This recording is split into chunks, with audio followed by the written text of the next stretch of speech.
might be a less period with a little bit of ice on the grass.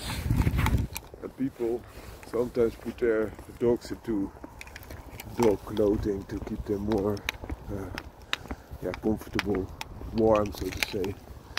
I'm not a fan of that. I think it's best to just have the dogs like they are, without the coat. But I can imagine if you live in very cold climates, this could be different. And also I know for if you are training a dog for a match, for example, you have a running dog like a greyhound or a whippet, and you're training them to compete at the highest level, of course. They will have so little fat, that's a good thing to protect them. But in general, Patterdales are even in this coat, which is less of all coats against cold. This is a smooth coat. You also have a broken coat and a long-haired coat. Even this coat, stop pulling, is capable of the Dutch winter. You see also that the female is now becoming very, I would say, this lanky. So she is very fast at this moment. She has a lot of muscles, but different type as compared to the male, of course. But it's a very fast type of dog. Also, the male cannot keep up with her on high speed, but he accelerates very hard. It's more of a sprinter. But you see, very small waist. Also becoming a good. But the thing is, with this double line, as you can see, sometimes the one wants to go the one direction and the other direction. This is the same. They both are going forward, but sometimes also the way that one wants to go backwards and the other one wants to go forward. The male is now waiting until she's done. A lot better than the female was, which just kept pulling. So yeah. Wait, wachten. Goed zo, dat is braaf, Spijky. So the male is more of a sprinter, very strong, very athletic.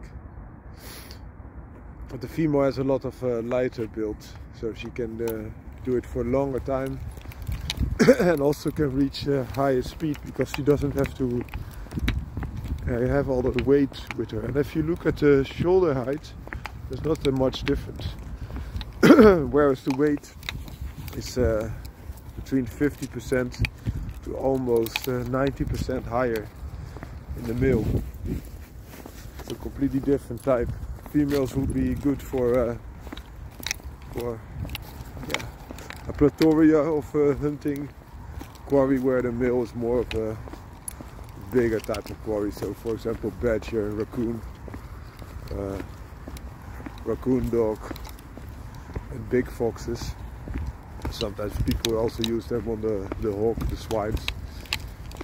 But the female is more of an all-rounder.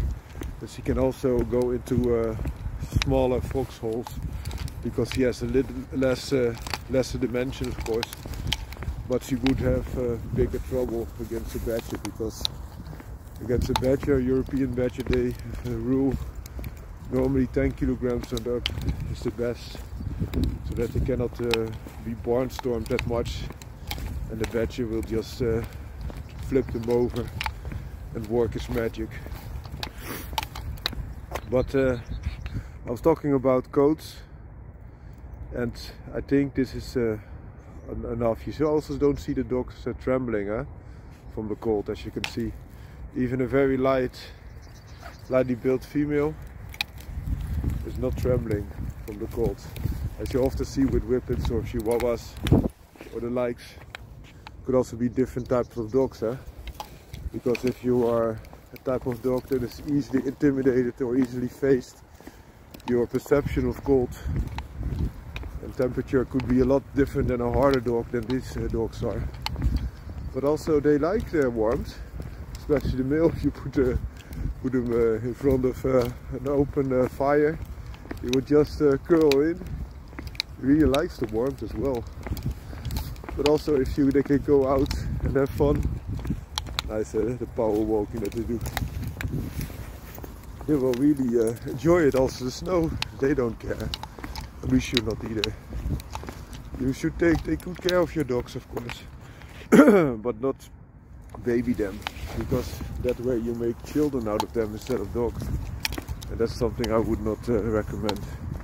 Wishing you all a good day, and for us perhaps it's one of the last times that we see this frost on the grass and the leaves and some frozen puddles, but we look forward to summer and spring before that also, of course. Have a great day all, bye bye.